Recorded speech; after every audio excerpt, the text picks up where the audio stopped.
Good afternoon, my fellow Canadians. As a general rule of thumb, I've taken seriously to task the media bias in the CBC, political bias in the CBC. Because when I watch Trudeau talking and addressing the nation, I don't find his speech to have any content that is valuable whatsoever. So I'm going to play this clip from EZRA LEVANT. There'll be a few comments that he makes about the coronavirus announcement and some other things as well that I would like to report on also. So I thank you for your attention. Please enjoy. I was just talking by way of preamble, but I like to call it the coronavirus because I think that's the most understandable and sort of catchy, the word corona. COVID-19 doesn't mean much of anything. It's designed to sound jargony and fancy and like you have to be an expert to talk about it. And of course it avoids the fact that this is from Wuhan, China, which is exactly where it's from.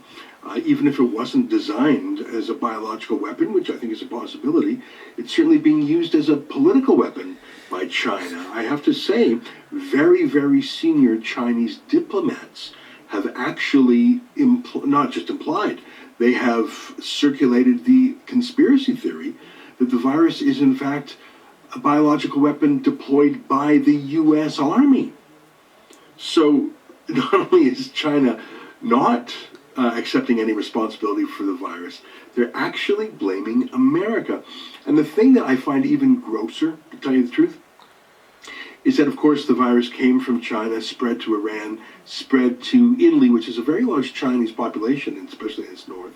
So China infected the world, and I say that because they withheld information, they arrested and silenced doctors who were ringing the alarm bell, they lied about statistics, and of course in China they don't have a free press at the best of times. So China allowed this coronavirus to spread. And it has killed thousands of people around the world in Iran and in Italy. And the chutzpah for China to now make a big show of sending a few trinkets and baubles of aid to Italy and I think to Spain and say, oh, we are great international citizens. We've just infected your country.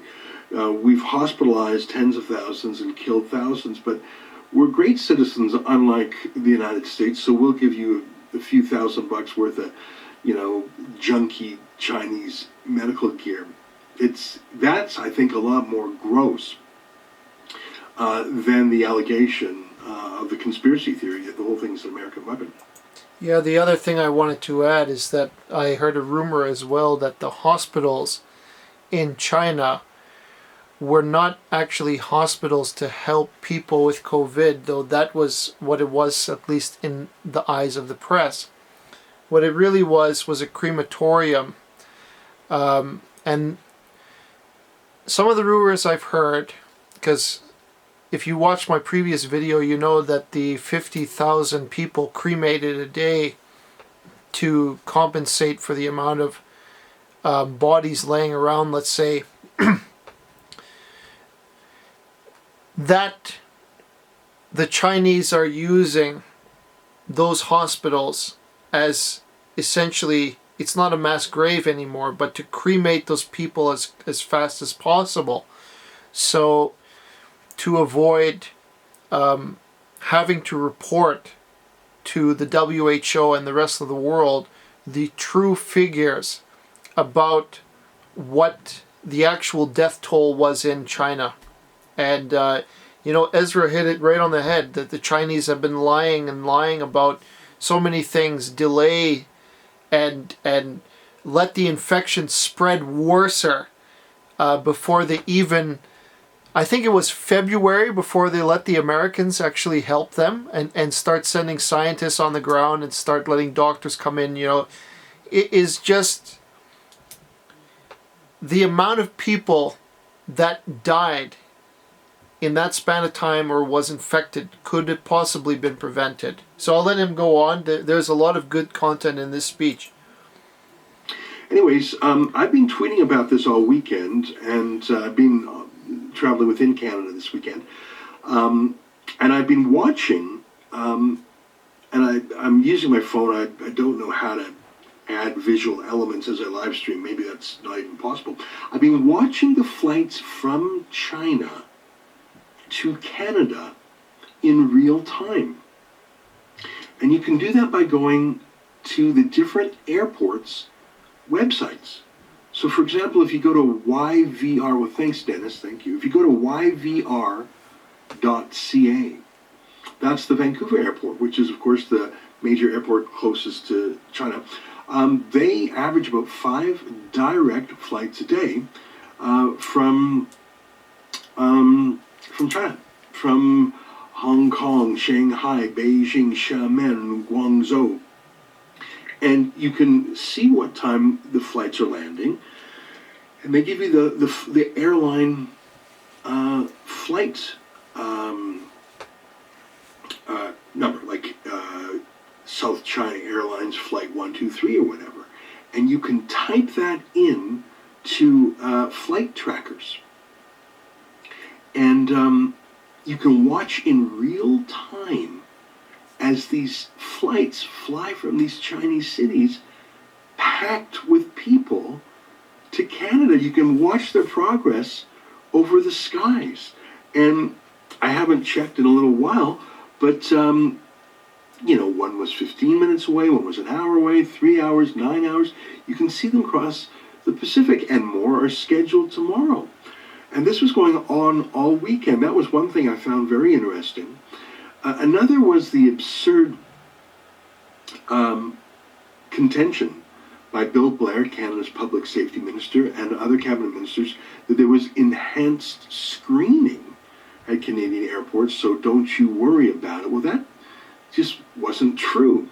I myself came back through customs on Thursday, and I didn't come from Asia. I was actually, as you may know, I was out in London covering Tommy Robinson's trial. I wasn't even on the ground there 10 hours, but I did come through customs.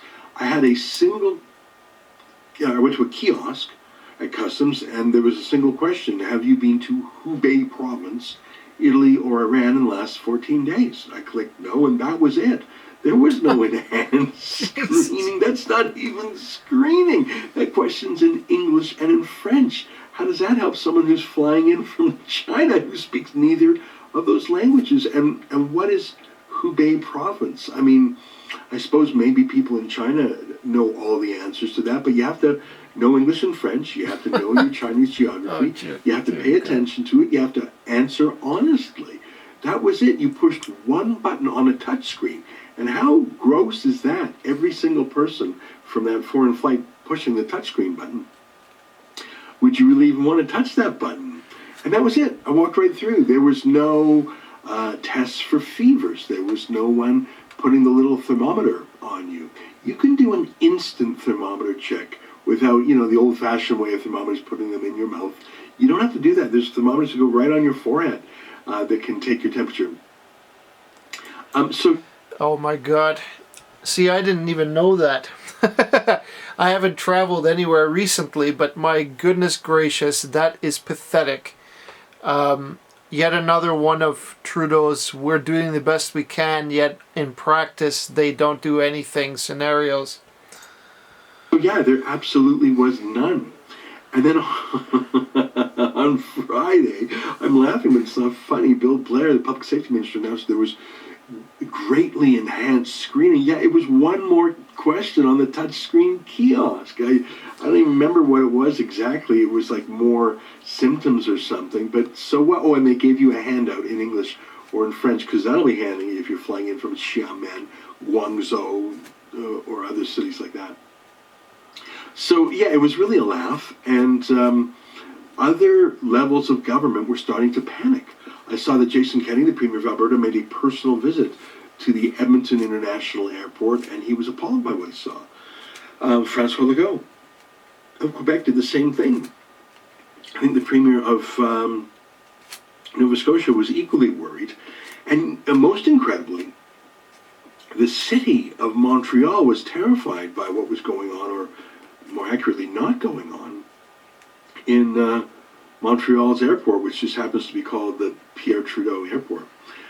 So when you have city mayors and provincial premiers stepping in to try to fix our borders in some way, you know it's a disaster. And I read the headlines coming out of Quebec today, and they were incredible, calling Trudeau spectacularly incompetent, very poor decisions, total idiot, like just absolutely incredible headlines. So today, Trudeau had a press conference that was scheduled for 1 p.m. Eastern time. Of course, he was 40 minutes late to his own press conference. I mean, it was literally at his own house, so it's not like he got lost or something, or maybe he did. And to my surprise, he brought in some measures. And I was looking before I just clicked record on this for some sort of written indication of them, but I didn't. So I listened to his speech, and then Chrystia Freeland and Patty Hajdu, the health minister, and Marc Garneau, the transport minister, and Bill Blair, the public safety minister. So I listened to a bunch of speeches, and it sounds like what's happening is there will be absolutely no travel ban between Canada and the United States. Frankly, it would be impossible to do so. But there will be travel bans for other foreigners coming into Canada, unless they're immediate family of Canadian citizens. I'm not sure how I feel about that exception, but it's somewhat limited. So these bans, travel bans, take effect on Wednesday. So these 5-6 flights a day from Hong Kong, Shanghai, Beijing to Vancouver, I presume they will stop on Wednesday, but there are some other modest exceptions for pilots, for diplomats, and there was an exception made for trade and business. I don't know exactly what that means. I understand that that means cargo. So if you have a plane coming in from China, or frankly any other country, with stuff in it, like boxes of stuff, I get it. Obviously that can come, and I don't know enough about the virus to know how long it can live on inanimate objects, but cargo will continue. But what does it mean, business and trade? I don't know. I mean, I run a little business. It's called Rebel News. If some business in China says, well, we have business in Canada, can they come? I haven't seen the fine print. And let's be honest, do you think Justin Trudeau has thought about such things? He's never run a business before. None of the people in his cabinet have ever done anything of consequence before. They haven't thought about real life before. They're just used to tweeting and selfies, and strangely enough, the virus didn't obey. You know, I saw just an absolutely disgraceful press conference yesterday by about 5 different cabinet ministers. David Lametti, the justice minister, was the worst. Melanie Joly, all the dumb ones were there. And they were saying, oh, we got super big changes, we just can't tell you about them. And David Lametti was boasting about Canada's numbers, and we're doing so well. Really, David? The number of cases has doubled over the week. It doubled over the weekend. We're doing really great. And again, they were lying about these enhanced measures. It was just another touch button on the kiosk. So I think what's happening is most foreign travel is stopping. Now, one thing that I found interesting and a tiny bit hopeful was that no one is allowed to board a plane to Canada with symptoms of the virus. So they're suggesting that they're pushing the testing back from the Canadian side to the foreign side, so that the tests, thanks Ben, so the tests would be done if there was a flight from, I don't know, from India, although those flights, I guess it would be occasional foreign flights of diplomats, I don't know how that would work. You know, how can you have like an almost total ban on a country, but not total?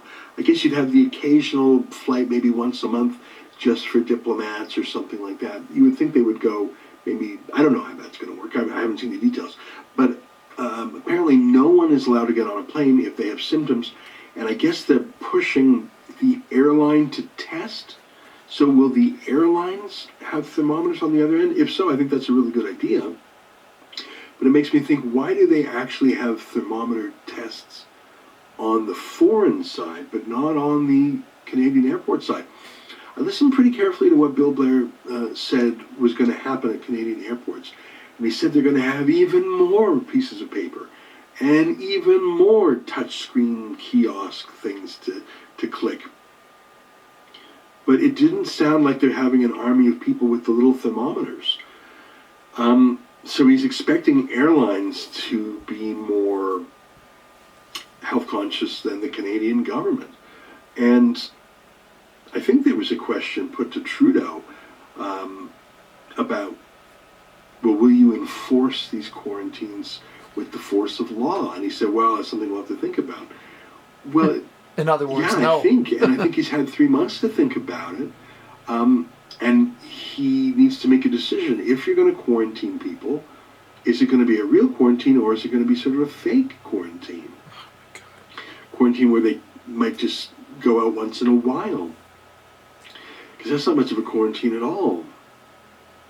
Part of me was worried that they were going to put Canada under some sort of a martial law. And I know that sounds like a crazy thing, but Trudeau's father, Pierre Trudeau, put the entire province of Quebec under martial law using the War Measures Act.